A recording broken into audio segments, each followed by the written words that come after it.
Alors, 24 Elul, 5785, il s'agit du commandement qui nous a été enjoint selon lequel l'on devient impur au contact d'un mort.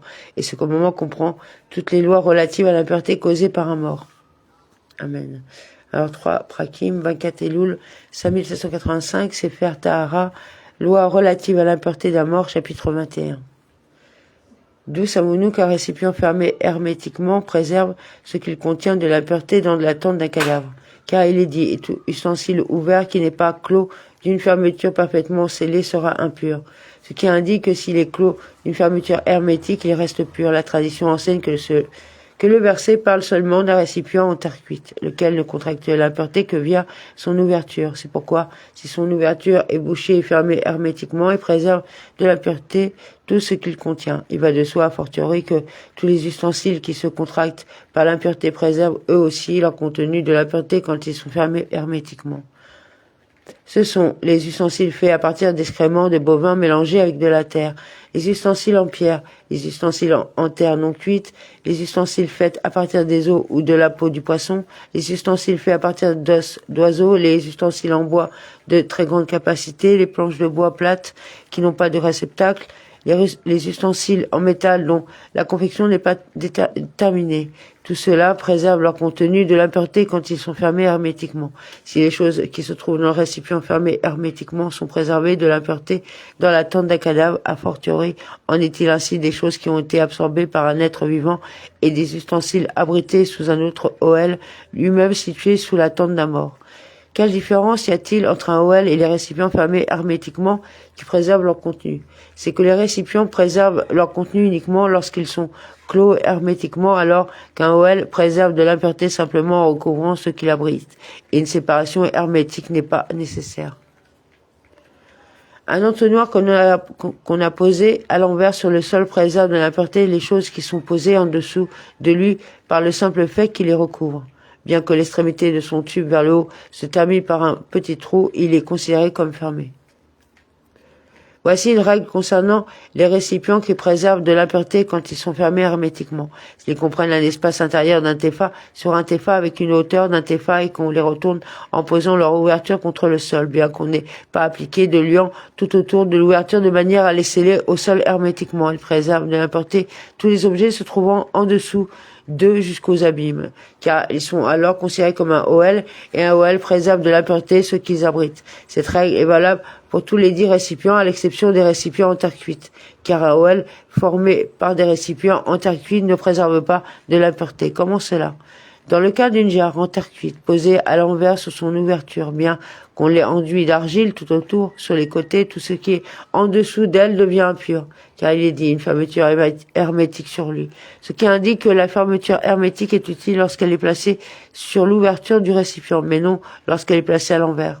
Si on a collé l'ouverture de la jarre contre un mur et qu'on l'a enduit d'argile ou assimilé tout autour sur les côtés de manière à les sceller hermétiquement, elle préserve de l'impureté tout ce qui se trouve à l'intérieur d'elle et tout ce qui se trouve face à elle dans le mur. Si l'on n'a pas enduit d'argile tout autour sur les côtés, elle ne préserve pas de l'impureté, car un récipient en terre cuite ne préserve pas son contenu de l'impureté au titre de Ohel, comme nous l'avons expliqué. En revanche, s'agissant des autres récipients préservant leur contenu de l'impureté quand ils sont fermés hermétiquement, ceux-ci préservent aussi leur contenu quand leur ouverture est appliquée contre le mur d'une maison, même si elle n'est pas scellée hermétiquement au mur, parce qu'ils préservent de l'impureté au titre du Ohel en s'associant au mur de la maison. C'est pourquoi il faut que pour cela que la paroi du récipient ait une hauteur d'un tefa, car le récipient ne s'associe aux parois d'un Ohel pour préserver de l'impureté que si leur paroi a une hauteur d'un tefa. Si le récipient a une paroi d'une hauteur d'un demi-tefa et qu'un rebord d'un demi-tefa fait saillie du mur du Ohel et qu'on applique l'un contre l'autre, c'est-à-dire l'ouverture du récipient contre le rebord, bien que l'on obtienne au total un espace intérieur d'un tefa, il ne préserve pas de l'impureté. Il faut qu'il y ait un espace d'un tefa à un seul endroit, c'est-à-dire que la paroi du récipient à elle seule ou que le rebord en saillie du mur à lui seul referme un tel espace d'un tefa pour que les deux s'associent et préservent de l'impureté. De même que ces récipients peuvent être joints aux parois d'un Ohel à l'intérieur duquel ils se trouvent comme une maison, pour préserver leur contenu de l'impureté. De même, quand ils se trouvent à l'intérieur d'un tel Ohel, ils protègent leur contenu de l'impureté s'ils sont joints aux parois du Ohel, car le Ohel devient en tout état de cause un couvercle. Comment cela? Par exemple, si l'un des récipients dont la paroi fait au moins un tefa a été posé sur des pieux, à l'extérieur d'une structure comme une maison, formant un OL, et que l'on a appliqué son ouverture contre la paroi de ce OL, malgré le fait qu'une impureté se trouve en dessous du récipient, les ustensiles qu'il contient restent purs. Mais si le récipient est apposé contre un mur, entourant une cour ou un jardin, il ne préserve pas son contenu de la pureté, car ce mur contre lequel il est apposé n'est pas le mur d'un OL. C'est pourquoi, en pareil cas, s'il y a une impureté située en dessous du récipient, les ustensiles contenus dans le récipient deviennent impurs parce qu'ils sont situés au-dessus de l'impureté. Soit une poutre d'une largeur d'un tefa posée transversalement entre le mur d'une maison et le mur d'une autre. Une impureté se trouve en dessous de la poutre et une marmite est suspendue à la poutre. La poutre est en contact avec toute la surface de l'ouverture de la marmite et la recouvre. En pareil cas, les ustensiles qui se trouvent dans la marmite restent purs parce qu'ils sont préservés de l'impureté grâce à la poutre qui les recouvre en formant un OL pour eux. Et si l'ouverture de la marmite n'est pas recouverte par la poutre, mais qu'il y a entre elles un espace, tout ce qui se trouve dans la marmite devient impur et la marmite devient elle aussi impure. Soit une fosse à l'intérieur d'une maison. Une impureté se trouve dans la maison. Il y a des ustensiles dans la fosse. Si la fosse est recouverte par une planche de bois plate ou par un récipient qui préserve de l'impureté et qui a une paroi d'un tefa, tout ce qui se trouve dans la fosse reste pur. S'il y a un rebord d'une hauteur d'un tefa construit sur le sol tout autour de l'ouverture de la fosse, que le récipient qui préserve de l'impureté avec lequel la fosse a été recouverte présente une paroi d'un tefa ou non. Il préserve de la pureté les objets qui se trouvent dans la fosse. La raison à cela est que dans ce cas, le OL dispose d'une paroi d'un tefa à un autre endroit, à savoir la paroi du rebord autour de la fosse, qui est utile pour que le couvercle formé par le récipient soit conservé comme un OL et préserve de l'impureté les ustensiles dans la fosse. Soit une citerne construite au-dessus du sol, dans une maison contenant une impureté, un candélabre se trouvant à l'intérieur de la citerne et le support de lampe fait saillie sur la surface de la citerne et recouvre l'ouverture de la citerne s'étendant sur le rebord. Un récipient qui préserve de l'impureté dans la tente d'un cadavre a été placé à l'envers sur l'ouverture de la citerne de sorte qu'il repose sur le support de lampe du candélabre. On statue en fonction de la considération suivante. Si le récipient préservant de l'impureté est en mesure de rester en place, même si le candélabre est retiré, il préserve tout ce qui se trouve dans la citerne et même les ustensiles situés entre le bord du récipient et le bord du réservoir restent purs, et ce jusqu'aux abus, c'est-à-dire même les ustensiles situés au-dessous de la citerne, quelle que soit leur profondeur. Le candélabre aussi reste pur, bien que le bord du support de la lampe soit visible entre le couvercle et le réservoir. Et sinon, c'est-à-dire si le récipient à l'envers ne tient que sur le candélabre et tomberait si celui-ci était retiré, n'est pas considéré comme OL et tous les ustensiles deviennent impurs, aussi bien ceux qui se trouvent dans la citerne que ceux qui se trouvent au niveau des parois jusque dans les profondeurs et le candélabre lui-même. Soit une citerne construite sur le sol dans une maison avec un récipient qui préserve de l'impureté posée à l'envers sous l'ouverture de celle-ci. Si l'impureté se trouve entre le bord du récipient et le rebord de la citerne ou à l'intérieur de la citerne, la maison devient impure car un OL qui se trouve à l'intérieur d'une maison n'empêche pas l'impureté de sortir. Comme nous l'avons expliqué, si l'impureté se trouve à l'intérieur de la maison et qu'un récipient préservant de l'impureté est posé à l'envers sur la citerne, les ustensiles qui se trouvent dans les parois de la citerne restent purs s'il y a à l'endroit où ils sont posés un espace vide d'un tefa sur un tefa avec une hauteur d'un tefa, sinon ils deviennent impurs. Mais si les parois du réservoir s'étendent au-delà des murs de la maison, quel que soit le cas, ils restent purs parce qu'ils ne sont pas considérés comme faisant partie des murs de la maison. Et de même que la citerne recouverte préserve de l'impureté des ustensiles qu'elle contient dans son espace intérieur, de même elle préserve de l'impureté les ustensiles qui se trouvent dans ses parois. Nous avons déjà expliqué qu'un four en terre cuite qui est ancien, c'est-à-dire qui a déjà été mis en chauffe, est considéré comme tous les ustensiles qui véhiculent l'impureté, mais il ne constitue pas un OL de manière à faire barrage devant celle-ci. Pour cette raison, il ne préserve pas son contenu l'impureté à moins qu'il ne soit fermé hermétiquement comme les autres récipients préservant leur contenu de l'impureté. Nous avons également expliqué qu'un four nouveau n'est pas regardé comme un ustensile de ce point de vue. Au contraire, il constitue un OL de manière à faire barrage devant l'impureté. C'est pourquoi il préserve de l'impureté ce qu'il contient avec un simple couvercle, sans fermeture hermétique, comme un OL. Le couvercle d'un four qui est une plaque de terre cuite perforée de trous est ce qu'on appelle sérida. Soit un four ancien à l'intérieur d'un four nouveau, une plaque en terre cuite sérida recouvre l'ouverture du four nouveau tout en s'appuyant sur le four ancien. En pareil cas, on statue en fonction de la considération suivante. Dans le cas où la plaque tomberait, si le four ancien était enlevé, la fermeture de la plaque ne préserve pas le four de l'impureté et tout ce qui s'y trouve devient impur, sinon tout le reste pur. Si le four nouveau se trouve à l'intérieur de l'ancien et que la plaque est posée sur l'ouverture du four ancien, la loi dispose que s'il y a moins d'interface entre l'extrémité supérieure du four nouveau et la plaque, tout ce qui se trouve à l'intérieur du four nouveau reste pur, comme si la plaque était posée sur son ouverture. Soit une plaque en terre cuite qui a un rebord et qui s'étend au-delà de l'ouverture du four tout en étant fixée hermétiquement au four. La loi dispose que même si une impureté se trouve au-dessous et au-dessus de la partie qui dépasse, de sorte que tout objet qui se trouve en dessous ou au-dessus devient impur, ce qui se trouve face à l'espace intérieur du four reste pur. Si l'impureté reste située au-dessus de l'espace intérieur du four, tout objet situé au-dessus de l'impureté jusqu'au ciel devient impur, mais tout ce qui se trouve à l'intérieur du four reste pur. Si on a posé à l'envers une marmite en terre cuite sur l'ouverture d'une jarre et qu'on en a enduit d'argile les parois de la marmite en contact avec la jarre, elle préserve de l'impureté tout ce qui se trouve à l'intérieur de la jarre ainsi que ce qui se trouve entre la marmite et les parois de la jarre. Si l'on a posé sur l'ouverture de la jarre de manière ordinaire, avec son ouverture vers le haut au lieu de la renverser et que l'on a enduit d'argile le bas de sa paroi en contact avec la jarre, elle ne préserve pas de l'impureté le contenu de la jarre parce que la marmite devient elle-même impure par son espace intérieur. Or, un ustensile impur ne préserve pas de l'impureté, comme nous l'avons expliqué. Sefer Tahara, loi relative à l'impureté de la mort, chapitre 22. Le Banamaat, la base d'un récipient et ses parois extérieures ne préservent pas de l'impureté leur contenu en étant fermés hermétiquement quand ils se trouvent dans la tente du cadavre. Si on découpe et élimine les parties issues du récipient brisé de manière à supprimer tout aspect de débris et en faire des ustensiles, ils préservent leur contenu de l'impureté quand ils sont fermés hermétiquement, car seuls les ustensiles préservent leur contenu quand ils sont fermés hermétiquement. Un récipient en terre cuite que l'on a rempli d'argile jusqu'à sa moitié ne perd pas son statut d'ustensile, et si on y a plongé des ustensiles et qu'on l'a fermé hermétiquement, il préserve son contenu de l'impureté.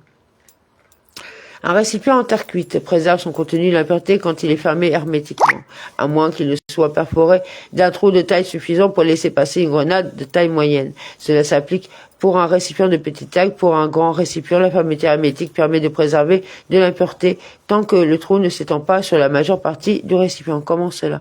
Si un grand récipient présente un trou sur exactement la moitié de sa surface, que l'ouverture du récipient a été fermée hermétiquement et que le trou aussi a été bouché hermétiquement, le récipient préserve son contenu de l'impureté, bien qu'il ne soit pas regardé comme un ustensile pour ce qui est de contracter l'impureté. Toutefois, si un récipient dont l'ouverture est fermée hermétiquement a été perforé ou fissuré, que le trou n'a pas été bouché, il ne préserve pas son contenu de l'impureté. Quelle doit être la taille du trou non bouché pour que le récipient ne préserve plus son contenu de l'impureté?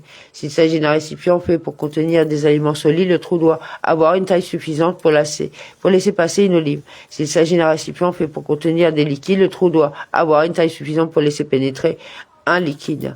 Lorsqu'il s'agit d'un récipient qui est fait à la fois pour l'un et pour l'autre, c'est-à-dire pour contenir des aliments solides et des liquides, on applique la mesure la plus rigoureuse des deux, de sorte que dès qu'il présente un trou suffisant pour laisser pénétrer un liquide, il ne préserve plus son contenu de l'impureté tant que le trou n'a pas été bouché ou réduit. Un four dont l'ouverture est recouverte d'une plaque de terre cuite fixée hermétiquement est posé dans la tente d'un cadavre et le four se fissure. Si la fissure est aussi large que le bâton d'un aiguillon dont la circonférence est d'un tépha, ce qui correspond à une largeur d'un tiers de tépha, le four devient impur, même si la fissure n'est pas suffisamment large pour que l'aiguillon puisse y être introduit, mais qu'elle présente exactement la même largeur. Si la largeur de la fissure est plus petite que cela, le four reste pur. Dans le cas où c'est la plaque de terre suite au courant l'ouverture du four qui se fissure, si la largeur de la fissure est suffisante pour introduire le bâton d'un aiguillon, le four devient impur. Mais si la largeur de la fissure est inférieure à cela, le four est préservé de l'impureté par le couvercle scellé. Si la fissure est ronde, on ne la considère pas comme si elle était allongée, mais la mesure minimale pour qu'elle porte à conséquence correspond à celle du bâton d'un aiguillon.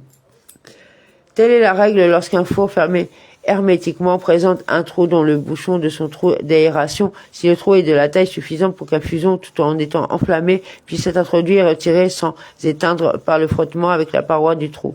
Le four devient impur. Si le trou est plus petit que cela, le four est préservé de l'impureté.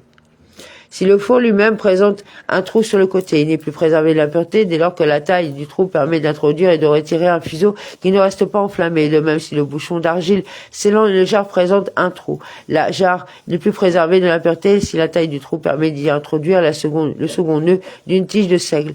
Lorsque de très grandes jarres fermées hermétiquement en présence d'un trou, elles ne sont plus préservées de la pureté si la taille d'un trou permet d'introduire le second nœud d'un roseau. Si le trou est d'une taille inférieure à celle-ci, ces récipients restent purs, bien que le trou n'ait pas été bouché. Dans quel cas a-t-on parlé d'une mesure en deçà de laquelle le récipient reste préservé? Quand ces récipients sont faits pour contenir du vin, mais s'ils sont faits pour d'autres liquides, même s'ils sont perforés d'un trou infime, ils deviennent impurs et le bouchon qui scelle l'ouverture du récipient n'est d'aucune utilité tant que le trou n'est pas bouché. Même quand il s'agit de récipients faits pour contenir du vin, les sages n'ont indiqué les dites mesures que dans le cas d'un trou qui n'a pas été fait intentionnellement par une personne. Mais si le trou a été fait intentionnellement par une personne, quand bien même il serait de taille minime, le récipient devient impur et n'est pas préservé d'impureté à moins que le trou ne soit bouché. Soit une jarre pleine de liquide rituellement pur à l'extrémité d'un siphon en terre cuite et insérée à l'intérieur de la jarre par un trou dans sa paroi. La jarre est fermée hermétiquement et posée dans la tente d'un cadavre. En pareil cas, la jarre et les liquides restent purs, mais le siphon devient impur, car l'extrémité de celui-ci se trouve dans la jarre fermée, alors que sa seconde extrémité se trouve ouverte dans la tente d'un cadavre et n'est pas bouchée. Et bien que le siphon soit incurvé, la curvation n'est pas considérée comme une fermeture.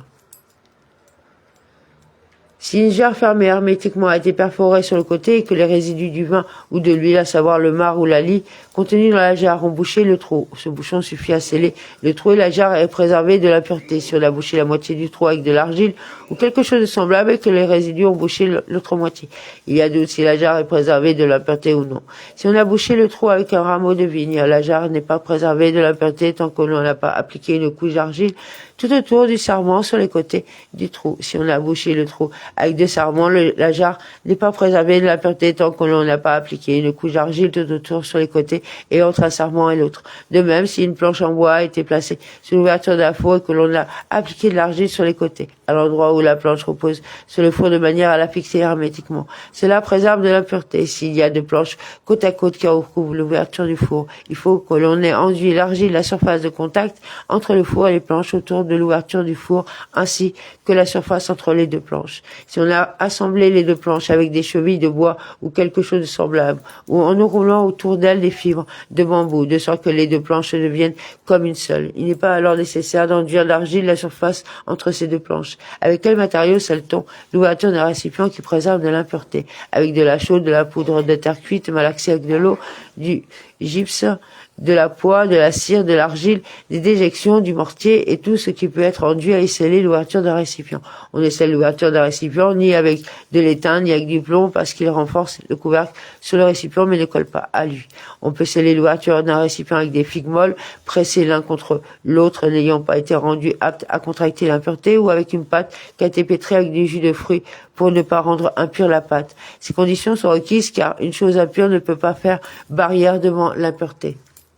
Le bouchon d'une jarre qui s'est relâché, bien qu'il ne glisse pas, de l'ouverture ne préserve pas la jarre de la pureté, car il n'est pas scellé correctement. Si on a posé une bobine de corde faite de jonc sur l'ouverture d'une jarre et que l'on a appliqué une couche d'argile tout autour sur les côtés, à l'endroit du contact entre la boule et la jarre, cela ne préserve pas la jarre de la pureté. Il faut pour cela enduire la boule et la bobine entièrement du bas en haut, c'est-à-dire qu'il faut recouvrir d'argile toute la boule ou la bobine depuis l'ouverture de la jarre jusqu'en haut de celle-ci. Il en va de même pour un morceau de tissu attaché à l'ouverture d'un récipient. Il doit être entièrement recouvert d'argile ou assimilé. S'il s'agit d'un morceau de papier ou de peau attaché tout autour avec un fil, il n'est pas nécessaire que ce morceau de papier ou de peau soit entièrement recouvert d'argile, mais si on a appliqué une couche d'argile sur les côtés, cela préserve le contenu de la jarre de l'impureté.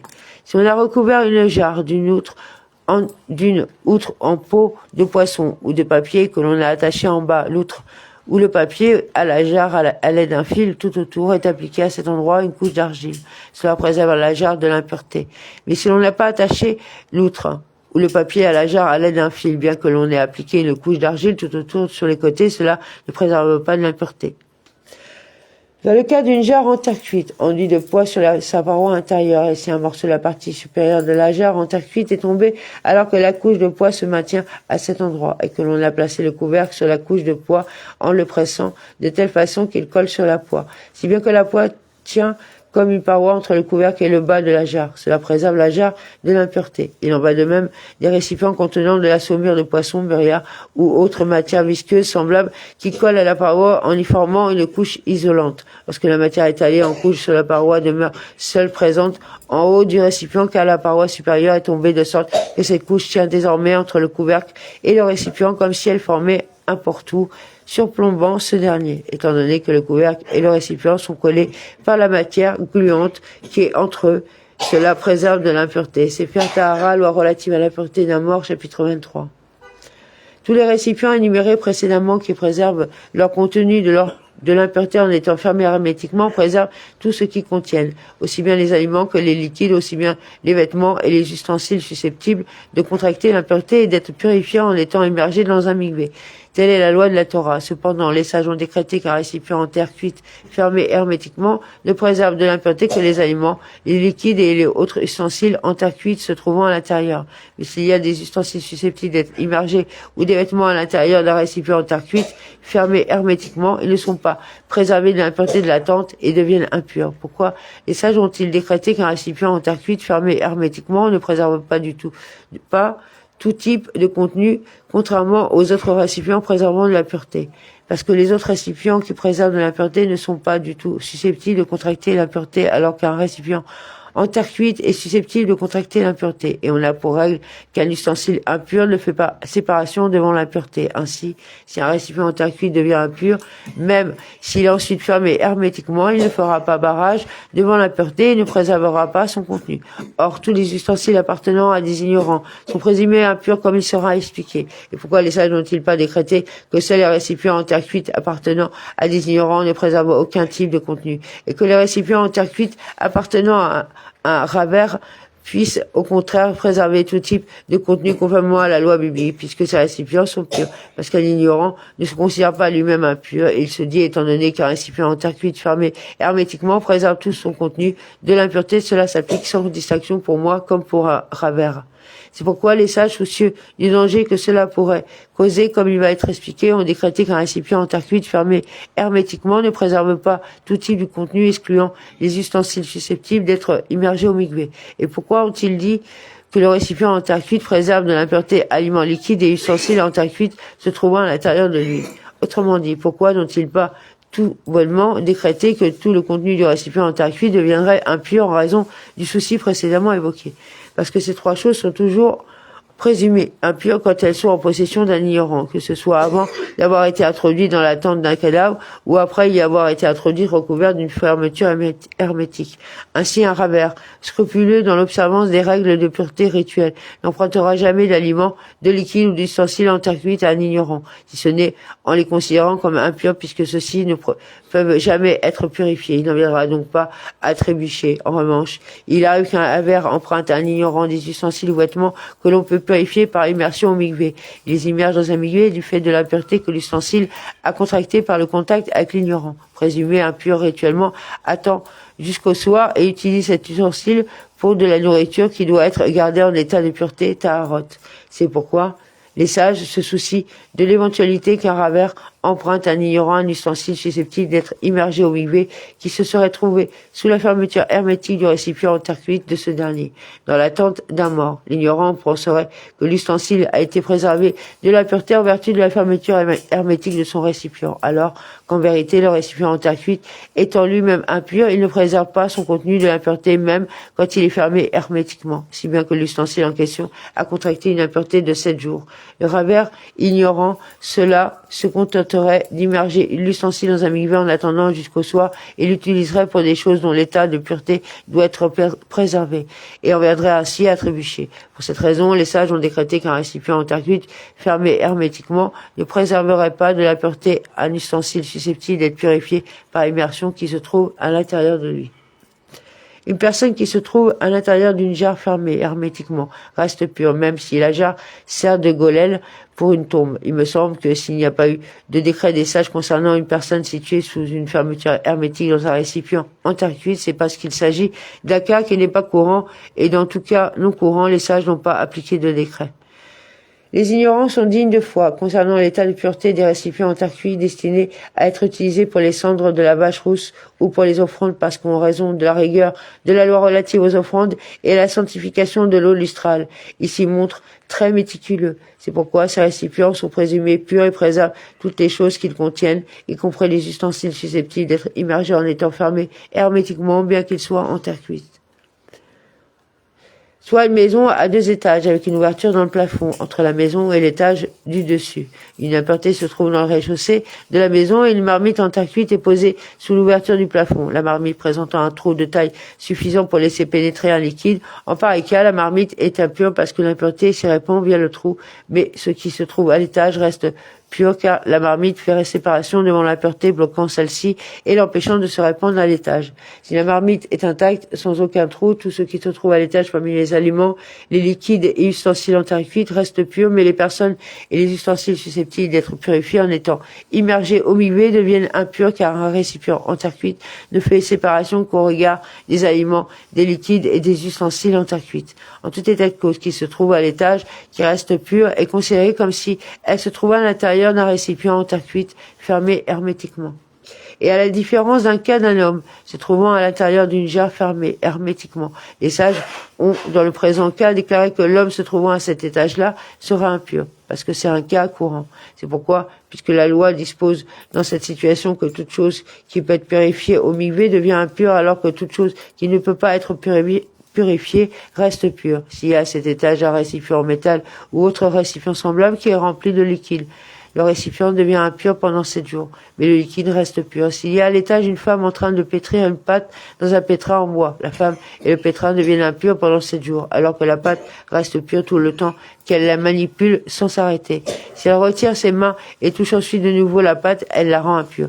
De même, si la personne fait passer la pâte ou le liquide du récipient où il était contenu à un autre récipient qui se trouve à l'étage et qui fait partie des ustensiles susceptibles d'être immergés, la pâte ou le liquide devient impur par le contact avec l'autre récipient. S'il y a sous ouverture dans le plafond entre le rez-de-chaussée de la maison et l'étage A, l'un des autres ustensiles préservant de la pureté le contenu, quand ils sont fermés hermétiquement, lesquels ustensiles ne sont pas susceptibles de contracter l'impureté, comme nous l'avons expliqué, et qui, pour cette raison, ne sont pas rendus impurs par le contact avec un ignorant, ou bien s'il s'agit d'un récipient en terre cuite en état de pureté destiné à être utilisé pour les cendres de la vache rousse ou pour les offrandes, de sorte que tous, y compris les ignorants, soient dignes de foi en ce qui concerne l'état de pureté de tels récipients. Toutes les choses qui se trouvent à l'étage sont préservées de l'impureté. Si une tente est dressée à l'étage et qu'une partie de la toile ou tissu en plus de celle-ci repose à plat sous l'ouverture du plafond entre la maison et l'étage, la recouvrant, cela préserve les ustensiles se trouvant à l'étage, bien que le toit tendu de la tente ne se trouve pas sur l'ouverture. Parce qu'une tente préserve de l'impureté par le simple fait qu'elle recouvre quelque chose comme nous l'avons expliqué. Amen.